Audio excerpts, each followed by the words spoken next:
Let's bring up your next comic. I've met this guy doing Zoom room open mics. Really great guy. Let's put your hands together for the very funny Steven Steiner. Woo! Where are you, Steven? There you are. I'm right here. Hi. Yes. Hey, everybody. Awesome. Thank you, Uriah, for having me on. Give it up for Gary and Uriah. Uriah put together a good show for us tonight. All right. So just to kind of get into it a little bit, as Uriah said, my name is Steven, and that's with a V, which blows my mind that I have to say that, because a PH doesn't make a V sound anywhere else. I don't call people on my cell phone. I don't go to the pharmacy to get prescriptions, and I don't take photos with my phone. So how come Steven could sometimes have a PH? I don't get it. I don't get it either. But at least you know my name now, right? You'll remember that one. You're welcome.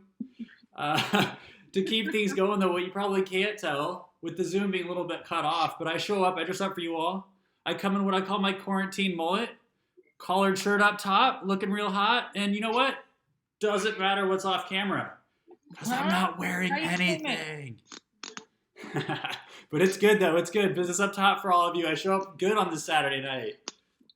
We're to keep things going, though. What you probably also can't tell is that with this blue-eyed 6'3" frame, I'm actually 50% Italian. But to be real, I just look like one of those used car salesman things. Keep my side screen. Oh, sorry. I'll hold this since you're muted. I'm muted now, too. Yeah. Yeah. This 6'3" blue-eyed frame is 50% Italian because my mom is 100% Italian. Yeah. Except for that 100% Italian cooking, unfortunately, just tastes like al dente disappointment. Aww. Aww. So I'm 50% Italian and 50% starving. It's fine. It's fine. With this quarantine, though, I've been able to figure a whole lot of stuff out, right? Because we got COVID-19 out there playing its own version of PokemonGo, trying to catch us all. I mean, come on. I'm just in here gaining weight. I survived that freshman 15, but I'm not quite sure about this COVID-19, if you know what I mean. It's cool, though. The fact that I live by myself, I get to practice what most of you probably call meal prep, but I call it lonely prep. Because 1 pound of ground beef gives me Taco Tuesday, and Taco Wednesday, and Taco Thursday, Ow. and leftovers for Friday. I'm sick of it too, guys. I'm sick of it too. It's just a joke for you, but I'm still eating it. You want some leftovers? I'll mail it to you. It's cool. It cuts out in the other room. Do you mind me being in here? No. Somebody's getting cut out in the other room. We'll wait for them to join. I hear you too. Your mic works. We got the mute figured out for some of you. I'm kind of gross out too, but I think that's... Anyway, to keep things going, we're just going to Not talk so over funny. that one. Hopefully the heckling doesn't come through. But something else that comes through with this quarantine stuff, though, that's been interesting for me is this idea of dating. And thankfully I'm employed right now. But what got me a job doesn't work so well in the dating world. For example, resume, previous dating experience. Previous work experience. But my Tinder profile, previous dating experiences, doesn't get me the same Not hits. funny. And then when they're trying to get references, it's like, what? Here's my Rolodex of exes? I don't know. I don't know why it doesn't work. Still trying. But what also is interesting is they tell you to dress for the role you want, not the role you have. But when I'm showing up to a first date dressed like a dad, just doesn't work. Still struggling. But I've learned a lot of interesting things on like how to get prepared for a date. Because thankfully, I'm happy that I was diagnosed with YBS. For those of you who don't know, that's younger brother syndrome. And it's because I have an older sister. And she's taught me a lot. But you would think the antics would have stopped now that we're in our 30s.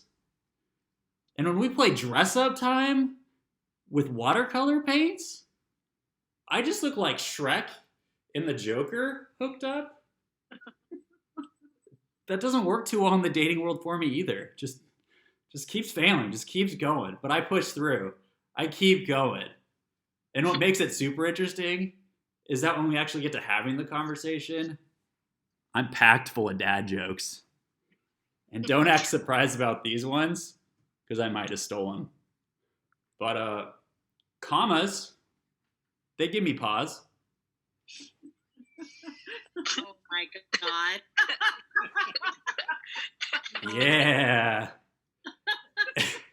And I solved a puzzle last week. Not to brag, but it said 3 to 4 years on the box. Whoa. A joke becomes a dad joke when it becomes apparent. Maybe? Closer? I just like keep getting blanks from all of you. Keep checking out of this one. You're like, how many more dad jokes does he have? But I'm gonna stop giving those because I don't have kids yet, and that would just be a faux pas. Yeah. I can get cornier. You want more? All right. We'll get back to some original jokes because I got 2 more minutes to entertain you all. So let's keep doing this. I don't know. I got, when we actually get to having those conversations though, and the date goes well, it's a good thing. But when the date doesn't go well, it makes the thank you note that I sent a couple days in advance really awkward. So like social distancing's got nothing on me, man, because I'm going to intercept that thank you note. We don't want that girl to be like, I sent him super generic, so this is how it goes. Hey girl, it was nice to meet you. I hope we hang out again, maybe. I don't know. It got sent before I hung out with her. I didn't want to send like a bad note that sent false advertising. But with that, I'm going to continue to try to find the next opportunity and help you guys enjoy the rest of your Saturday night. Thank you so much, Uriah, for having me on. Hell yeah. Hell yeah. That was Steven Steiner. Thank you, Steven.